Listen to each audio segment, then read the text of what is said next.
शान्ताकारं भुजगशयनं पद्मनाभं सुरेशं विश्वधारं गगनसदृशं मेघवर्णं शुभांगं लक्ष्मीकान्तं कमलनयनं योगविद्यानगम्यं वन्देह विष्णु भवभयहरं सर्वलोकैकनाथम्। ओम नमो भगवते वासुदेवाय। भक्तों, आइए इस कार्तिक माह के पावन अवसर पर श्रवण करते हैं कार्तिक मास महात्म्य अध्याय 1। श्री गणेशाय नमः। श्री गुरुभ्यो नमः। श्री गोविंदाय नमः।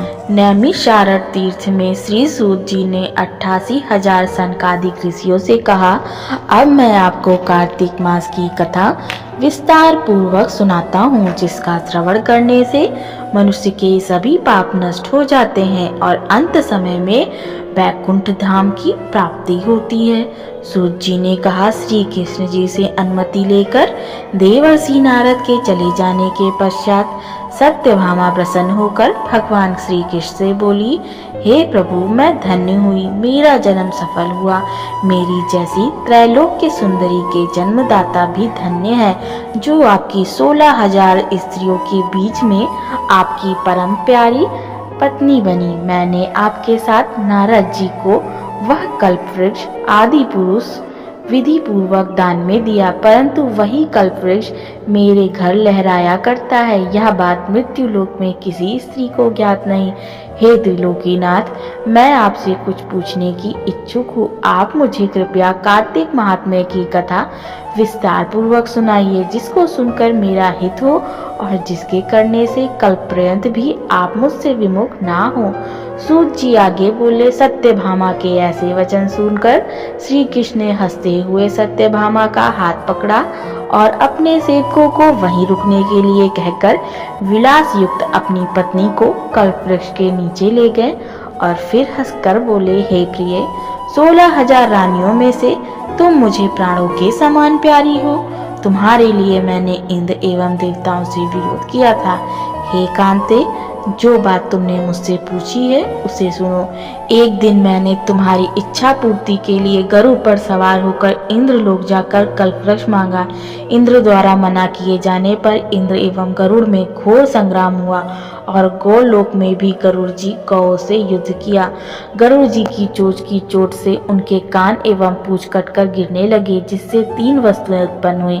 कान से तंबाकू, पूंछ से गोभी और रक्त से मेहंदी बनी। इन दोनों का प्रयोग करने वालों को मोक्ष नहीं मिलता।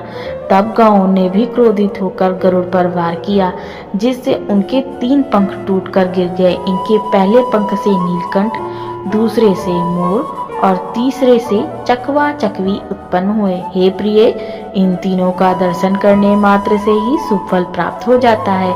यह सुनकर सत्यभामा ने कहा, हे प्रभु, कृपा करके मुझे पूर्व जन्मों के विषय में बताइए कि मैंने पूर्व जन्म में कौन से दान, व्रत व जप किए हैं।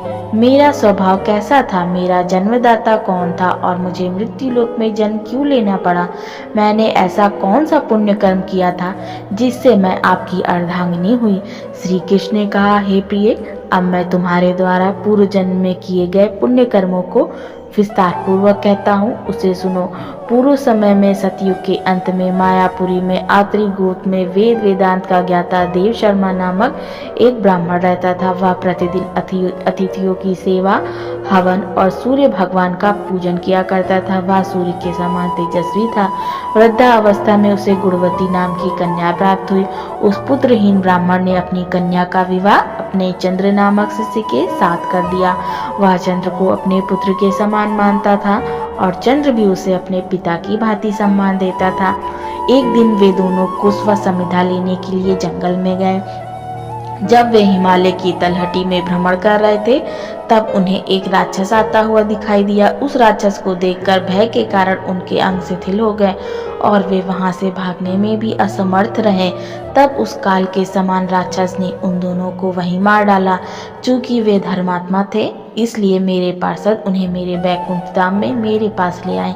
उन दोनों द्वारा आजीवन सूर्य भगवान की पूजा किए जाने के कारण मैं दोनों पर अति प्रसन्न हुआ। गणेश जी, सूर्य व देवी, इन सब की पूजा करने वाले मनुष्य को स्वर्ग की प्राप्ति होती है। मैं एक होता हुआ भी काल और कर्मों के भेद से 5 प्रकार का होता हूँ। जैसे एक देवदत्त, पिता, भ्राता आदि नामों से पुकारा जाता है। जब वे दोनों विमान पर आरूढ़ होकर सूर्य के समान तेजस्वी रूपवान चंदन की माला धारण किए हुए मेरे भवन में आए, तो वे दिव्य भोगों को भोगने लगे। जय श्री कृष्ण।